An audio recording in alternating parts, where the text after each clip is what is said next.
നമസ്കാരം, ഞാൻ ബിജി ഷോളൂർ.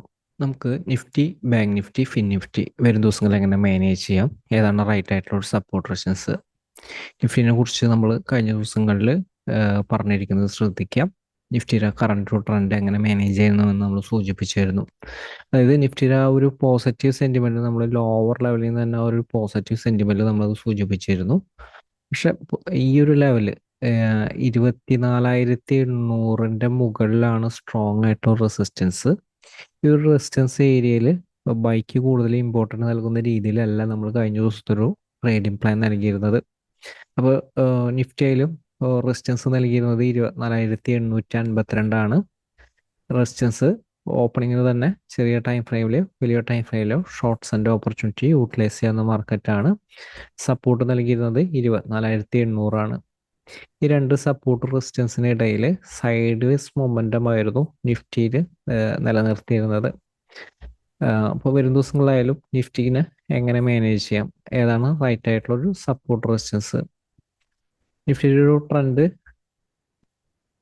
ഇപ്പോൾ വരും ദിവസങ്ങളായാലും 800 സസ്റ്റെയിൻ ചെയ്ത് നിലനിർത്തേണ്ട ഒരു ഏരിയ ആണ്. 800ന്റെ മുകളിൽ സസ്റ്റെയിൻ ചെയ്ത് നിലനിർത്തിയില്ലെങ്കിലാണ് നിഫ്റ്റിയിൽ പ്രോഫിറ്റ് വെക്കുന്ന ഒരു സാധ്യത.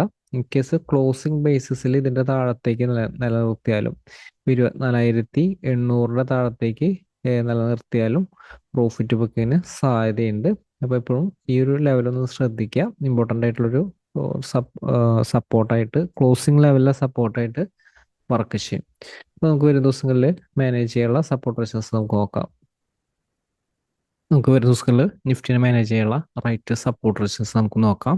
805 തന്നെ സപ്പോർട്ടായിട്ട് ആക്ട് ചെയ്യുക. നമ്മൾ കഴിഞ്ഞ ദിവസം നൽകിയിരിക്കുന്ന സപ്പോർട്ടാണ്. ഇതിൻ്റെ താഴത്തേക്ക് ഒരു ക്യാൻഡിൽ ക്ലോസ് ചെയ്താൽ ഷോർട്ട്സ് ആൻഡ് ഓപ്പർച്യൂണിറ്റി യൂട്ടിലൈസ് ചെയ്യാം. ഇതിൻ്റെ ഒരു താഴെയാണ് ഒരു ഓപ്പൺ ചെയ്യുന്നത്. ചെറിയ ടൈം ഫ്രെയിമിലെ ഷോർട്ട്സ് ആൻഡ് ഓപ്പർച്യൂണിറ്റി കിട്ടിയ യൂട്ടിലൈസ് ചെയ്യാം. പക്ഷേ 750 സപ്പോർട്ടുണ്ട്. സപ്പോർട്ട് ഹോൾഡ് ചെയ്യുന്നത് നോക്കുക. അല്ലെങ്കിൽ 24,752 സപ്പോർട്ട്. 752 800 താഴെയുള്ള സ്ട്രോങ് സപ്പോർട്ടായിട്ട് വർക്ക് ചെയ്യും. അതുപോലെ തന്നെ ഇനി കുറച്ചൊരു സ്ട്രോങ് സപ്പോർട്ട് ലോവർ ലെവൽ 600ന്റെ അടുത്താണ്. നിഫ്റ്റി 24,605 ആ ഒരു ലെവലിലൊക്കെയാണ് കുറച്ചൊരു സ്ട്രോങ് ആയിട്ടൊരു സപ്പോർട്ട് വരുന്നത്. 752 താഴത്തേക്ക് അല്ലെങ്കിൽ 800ന്റെ താഴത്തേക്ക് ഒരു ക്ലോസിംഗ് ലെവൽ നിലനിർത്തി കഴിഞ്ഞാൽ പിന്നെ അടുത്തൊരു നല്ലൊരു സപ്പോർട്ട് ഈ ഒരു ലെവലാണ്. 600ന്റെ അടുത്താണ് സപ്പോർട്ട് വരുന്നത്. അപ്പോൾ നിഫ്റ്റിയിൽ മാനേജ് ചെയ്യുമ്പോൾ in case gap down opening ആണ് സപ്പോർട്ടിലാണ് 24,752. ബൈർ ഓപ്പർച്യൂണിറ്റി ആണെങ്കിൽ യൂട്ടിലൈസ് ചെയ്യേണ്ടത്. ബൈർ ഓപ്പർച്യൂണിറ്റി ചെറിയ ടൈം ഫ്രെയിമിൽ കിട്ടിയാൽ യൂട്ടിലൈസ് ചെയ്യാം. 780 805 റെസിസ്റ്റൻസ് ആയിട്ട് ആക്ട് ചെയ്യും. അതുപോലെ തന്നെ ഓപ്പൺ ചെയ്യുന്ന ഗ്യാപ് ഡൗൺ ഓപ്പണിംഗ് ആണ് 752 സപ്പോർട്ടിൻ്റെ താഴെയാണെങ്കിൽ ചെറിയ ടൈം ഫ്രെയിമിൽ ഷോർട്ട്സ് ആൻഡ് ഓപ്പർച്യൂണിറ്റി യൂട്ടിലൈസ് ചെയ്യാം. അതുപോലെ തന്നെ ഓപ്പൺ ചെയ്യുന്ന ഗ്യാപ്പ് അപ്പ് ഓപ്പണിംഗ് ആണ്. റെസിസ്റ്റൻസിന്റെ മുകളിലാണോ സപ്പോർട്ടിന്റെ ഒരു താഴെയാണോ കഴിഞ്ഞ ദിവസം നൽകിയിരിക്കുന്ന റെസിസ്റ്റൻസിന്റെ ഒരു വർക്കിംഗ് ശ്രദ്ധിക്കുക. 24,852 റെസിസ്റ്റൻസ്. അതിൻ്റെ ഒരു താഴെയാണെങ്കിൽ ഷോർട്ട്സ് തന്നെയാണ്. പക്ഷേ ഈ ഒരു രണ്ട് റേഞ്ചിലല്ലെങ്കിൽ രണ്ട് റേഞ്ചിന് ഇടയിലാണെങ്കിൽ 24,852 മുകളിലേക്ക് ഒരു ക്യാൻഡിൽ ക്ലോസ് ചെയ്താൽ ബൈർ ഓപ്പർച്യൂണിറ്റി യൂട്ടിലൈസ് ചെയ്യാം. ഹയർ ലെവൽ റെസിസ്റ്റൻസ് വരുന്നത് 24,920 ആണ് റെസിസ്റ്റൻസ് വരുന്നത്. അതിനുശേഷം റെസിസ്റ്റൻസ് വരുന്നത് 960 ആണ്. പിന്നെ ഹയർ ലെവൽ ഇത് സ്ട്രോങ് റെസിസ്റ്റൻസ് ആണ്. 920 960ന്റെ അടുത്ത് സ്ട്രോങ് റെസിസ്റ്റൻസ് ആണ്. അപ്പോൾ നിഫ്റ്റിയിലായാലും ഇത്തരം സപ്പോർട്ട് അനുസരിച്ച് മാനേജ് ചെയ്യുക. എക്സാക്റ്റ് ആയിട്ടുള്ള ട്രെൻഡിൽ നിലനിർത്താനായിട്ട് സാധിക്കും. നമുക്ക് ബാങ്ക് നിഫ്റ്റിയിൽ ഇന്നത്തെ ഒരു വർക്കിങ്ങും വരും ദിവസത്തെ ഒരു സപ്പോർട്ട് റെസിസ്റ്റൻസും നമുക്ക് നോക്കാം. ബാങ്ക് നിഫ്റ്റിയുടെ സിറ്റുവേഷൻ ആണെങ്കിൽ ഇന്നത്തെ ഒരു ഓപ്പണിംഗ് ശ്രദ്ധിക്കുക. നൽകിയിരിക്കുന്ന റെസിസ്റ്റൻസിന്റെ താഴെയാണ്, സപ്പോർട്ടിലാണ്. റെസിസ്റ്റൻസിന്റെ ഒരു താഴെയാണ്, പക്ഷെ തൊട്ടടുത്ത് സപ്പോർട്ട് ഉണ്ട്. എപ്പോഴും ആ ഒരു സപ്പോർട്ടിൽ നിന്നുള്ളൊരു ബൈക്കാണ്. നമുക്ക് ഈ ഒരു ലെവലിൽ എപ്പോഴും ഷോർട്ട്സ് ആൻഡ് ഓപ്പർച്യൂണിറ്റിക്ക് ഇമ്പോർട്ടൻസ് നൽകരുത്. ഓപ്പൺ ചെയ്യുന്നത് സപ്പോർട്ടിന്റെ ഒരു മുകളിലാണെങ്കിൽ ഷോർട്ട്സ് ആൻഡ് ഓപ്പർച്യൂണിറ്റി 50,795ന്റെ താഴെയാണ്. ഇന്നത്തെ ലോ വന്നിരിക്കുന്നത് എത്രയാണ് ശ്രദ്ധിക്കുക.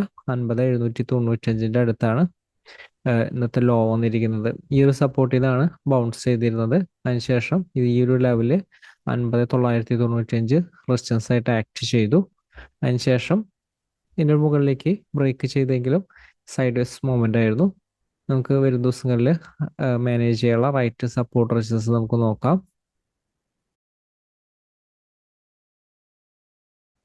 51.080ന്റെ മുകളിലേക്ക് ഓപ്പൺ ചെയ്താൽ ചെറിയ ടൈം ഫ്രെയിമിന്റെ ബൈർ ഓപ്പർച്യൂണിറ്റി യൂട്ടിലൈസ് ചെയ്യാം. 51.170 ആണ് അടുത്ത റെസിസ്റ്റൻസ്. അതിനുശേഷം 51,200 മുകളിൽ സ്ട്രോങ് റെസിസ്റ്റൻസ് ഏരിയ ആണ്.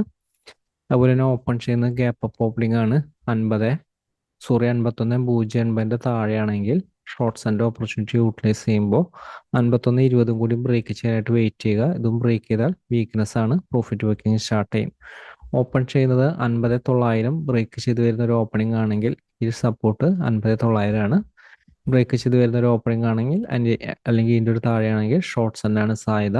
50,795 735 ഇതാണ് ലോവർ ലെവല് സപ്പോർട്ട് വരുന്നത്.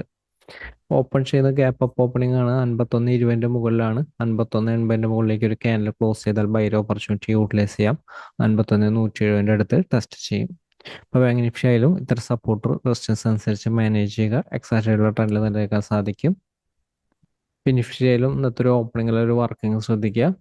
റെസിസ്റ്റൻസിൻ്റെ ഒരു താഴെയാണ്. റെസിസ്റ്റൻസിൻ്റെ ഒരു താഴെ ഷോർട്ട്സ് ആൻഡ് ഓപ്പർച്യൂണിറ്റി ആണ്. ചെറിയ ടൈമിലെ ഷോർട്ട്സ് ആൻഡ് ഓപ്പർച്യൂണിറ്റി ആണ്.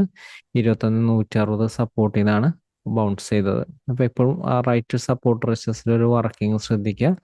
വരും ദിവസങ്ങളിൽ മാനേജ് ചെയ്യാനുള്ള റൈറ്റ് സപ്പോർട്ട് റെസിസ്റ്റൻസ് നമുക്ക് നോക്കാം. നിഫ്റ്റിയുടെ സിറ്റുവേഷൻ ആണെങ്കിൽ 23,285 റെസിസ്റ്റൻസിന് മുകളിലേക്ക് സസ്റ്റൈൻ ചെയ്താൽ ബൈ ഓപ്പർച്യൂണിറ്റി യൂട്ടിലൈസ് ചെയ്യാം. സപ്പോർട്ട് 23,265, അതായത് സ്റ്റോപ്പ് ലോസ് ഇതാണ്. ഈ ഒരു ലെവലിൽ നിന്ന് ബൈ ഓപ്പർച്യൂണിറ്റി കിട്ടിയ യൂട്ടിലൈസ് ചെയ്യാം. 23,233 താഴെ ഒരു ഓപ്പണിംഗ് ചെറിയ ടൈമിലെ ഷോർട്ട്സ് ആൻഡ് ഓപ്പർച്യൂണിറ്റി ആണ്. 21,160 സ്ട്രോങ് സപ്പോർട്ടാണ്. 140 ഹോൾഡ് ചെയ്തുകൊണ്ട് 160 മുകളിലേക്ക് സസ്റ്റൈൻ ചെയ്ത ബൈ ഓപ്പർച്യൂണിറ്റി യൂട്ടിലൈസ് ചെയ്യാം. ഹയർ ലെവലാണെങ്കിൽ ഇതിന് മുകളിൽ ബൈസിന്റെ വലിയ നിലനിൽക്കുക. ഹയർ ലെവൽ റെസിസ്റ്റൻസ് വരുന്നത് 23,370 റെസിസ്റ്റൻസ് വരുന്നത്. ഇൻ കേസ് ഓപ്പൺ ചെയ്യുന്നത് ഗ്യാപ് ഡൗൺ ഓപ്പണിംഗ് ആണ്. ഈ ഒരു സപ്പോർട്ടിന്റെ ഒരു താഴെയാണെങ്കിൽ ചെറിയ ടൈമിലെ ഷോർട്ട്സ് ആൻഡ് ഓപ്പർച്യൂണിറ്റി യൂട്ടിലൈസ് ചെയ്യാം.